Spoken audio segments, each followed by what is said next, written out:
Hey y'all, it's Kim. So it's Saturday morning, and I just wanted to get on here real quick and just bring this up because, I don't know why this lady just won't go away. That Hillary Clinton says that basically the Madison Square Garden thing that Trump is doing tomorrow, it's almost reminiscent of 1930s uh, rally for like the neo-Nazis or something like that. I mean, she's just ridiculous. But can this lady just go away, y'all? I don't understand why she just keeps buzzing around. I mean, she lost in 2016 to Donald Trump, and now she just will not go away. But anyway, this is Sky News reporting from Australia. Let me go back here, start it over. But I want y'all to see. Ugh, just can she shut up and go away, please? Please. So she was on CNN talking about this. But this just goes to show you how desperate the Democrat Party is. And by the way, we are going to vote today. Anyway, I'll play this and just listen to this miserable old cow. Oh, can she just stop? One other thing that you'll see next week, Caitlin, is Trump actually reenacting the Madison Square Garden rally in 1939. I write about this in my book. President Franklin Roosevelt was appalled that neo-Nazis, fascists in America were lining up to essentially pledge their support for the kind of government that they were seeing in Germany. So I don't think we can ignore it. Let's see. It says former First Lady Hillary Clinton has compared Donald Trump's upcoming Madison Square Garden rally to a 1939 Nazi rally. Oh, this lady. And I'll say this, if a Democrat is accusing somebody of something, you know darn well they're actually doing whatever they accuse the other person of doing. Just know that Joseph Goebbels was actually one of, and I've mentioned this before, he was the propaganda minister for Hitler. And he did say, accuse the other guy of what you're actually doing. So just know that. Go back and read some books about history. I mean, there's plenty of books. I've got so many around here.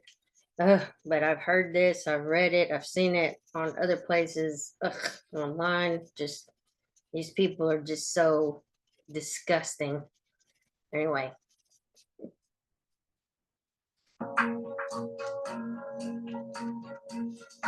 move this over here.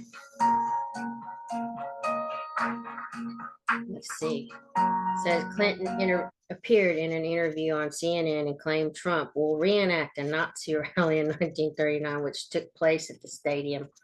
Oh my goodness.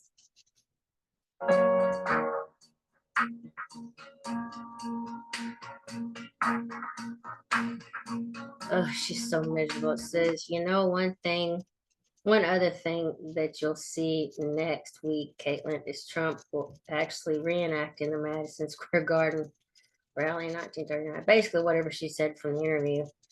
That's what Sky News is quoting.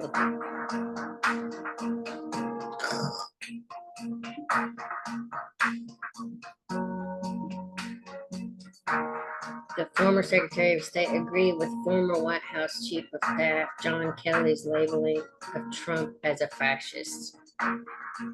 Says the woman who left all those men in Benghazi and then deleted 30-something thousand emails and destroyed phones and everything else, and she should have been arrested for it. But of course, because she's a Democrat, nothing ever came of it. Let's see what else it has to say about it. Clinton went on to explain what happened at the 1939 pro-Nazi rally, which occurred roughly 6 months before World War II. She looks unhinged in that picture. Let's see. Neo-Nazis, fascists in America were lining up to essentially pledge their support for the kind of government that they were seeing in Germany. So I don't think we can ignore it.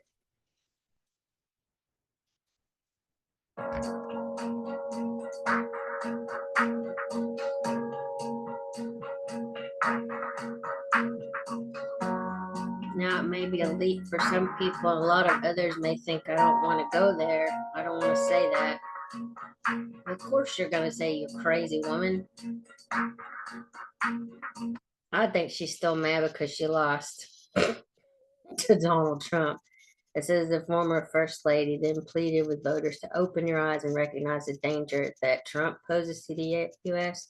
Have y'all seen what the Democrat Party's done over the last, what is it, 12 of the last 16 years that they've been in power?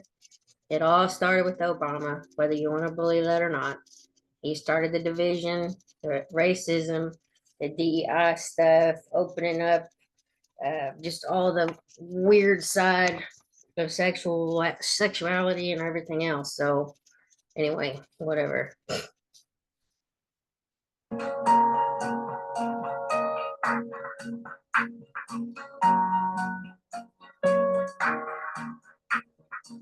And actually, I think people have opened their eyes. That's why they're not voting for the Democrat Party like they were before. At least that's what I'm seeing in some of the polling. But we'll see how the election shakes out. Whatever way it goes, I'm trying to get my hopes up. But like I told y'all before, I vote for Trump, so it doesn't matter. But, hopefully we have an America in the future. Because if these people get in charge, oh, forget about it. They're just going to usher in socialism, communism, Marxism, whatever ism that destroys America from within. But whatever. But please open your eyes to the danger that this man poses to our country, because I think it is clear and present danger, or present for anybody paying attention. The former president said to hold a rally at the famous venue on Sunday, only 9 days before the presidential election. Some have questioned the choice of location, considering that New York City is considered a deep blue state. Well, Donald Trump's from New York, so I don't know why. The only reason why I think they hate him now is because he's no longer representing the Democrat Party. I mean, even though he's a Republican, he's more kind of moderate in some of his stance. But like I said to other people, I'm not asking him to be my spiritual leader. I'm just asking him to get this country back on track.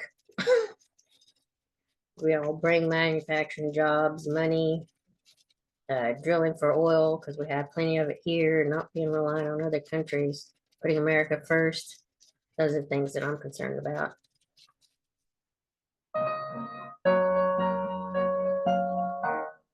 Comments referring to Trump as a fascist followed comments by Joe Kelly, who alleged Trump admired Hitler.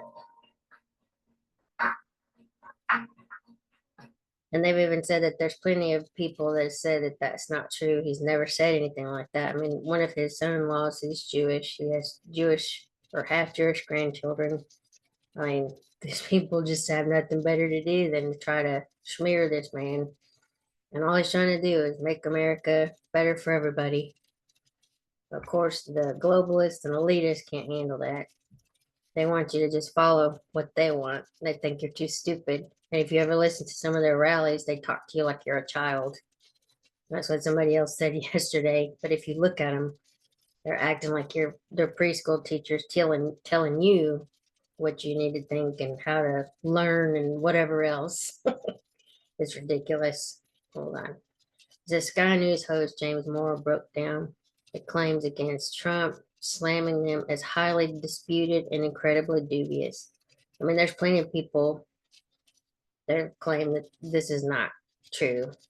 So anyway, Kayleigh McEnany, I think she's on Fox. She was wasn't she his speaker? White House speaker or whatever you call it, press secretary. Anyway, she said no, she's never heard anything like that from him. But she was in many, many meetings with him. Never heard a thing like that.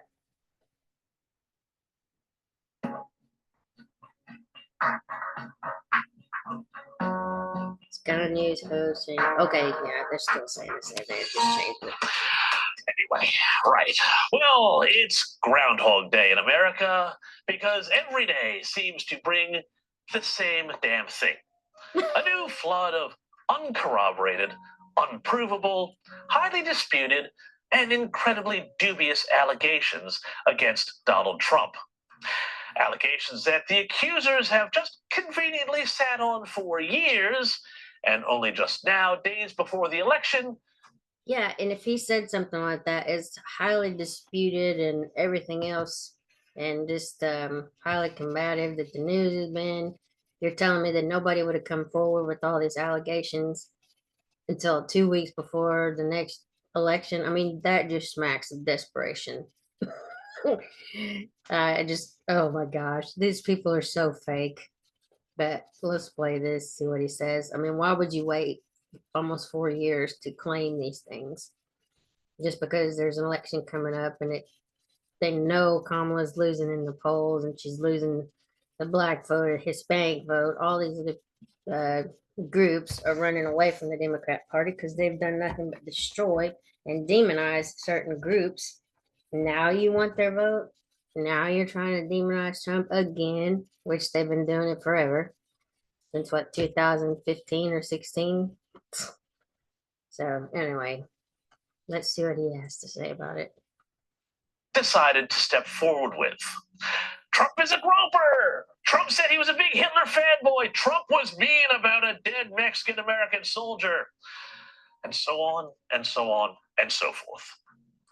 Oh, yes, no. Trump's chief of staff apparently heard the president talking 5 years ago about his admiration for Hitler and dictators and whatever when he was back in office. And this same chief of staff never said anything. Didn't quit, didn't go to the press, didn't whatever. Until now. Yes, we're supposed to believe that. Come on. It's all part of a coordinated strategy by the Harris campaign to throw anything that'll stick at Trump as the polls swing. Like spaghetti, you throw anything against the walls if it sticks. That's all they're doing. They're just throwing darts. See what's gonna stick, what's gonna get people to vote against him, not necessarily for her. But yeah, that's just such a desperation point. Yeah. Against the Democrat and her otherwise utterly empty campaign. I tell you what, so many of these stories, they're so lame that they are being launched through ridiculously hard left propaganda organs like The Guardian and The Atlantic. The latter of which, of course, is owned by the billionaire widow of Steve Jobs, who is also one of Kamala Harris's closest pals and best fundraisers. But, there's an explanation for all this. I can tell you what's going on. It's all just the part of the latest stage of grief that the Kamala Harris campaign is going through. Let's go through all the stages that they've been through since she was named the nominee. We started with joy. Actually, since she was installed, she was not named, she was installed. Don't get it twisted. There was not a primary to vote her in to make sure that she was the right candidate for the job. The only reason why they did it is because they knew they were going to lose all the millions of dollars in fundraising funds. So don't get it twisted, because it would have to go to the Biden-Harris administration. So since she's Harris, that's the only reason why that money went to her. Then we moved on to hiding from the media. And then there was a bit of brat summer.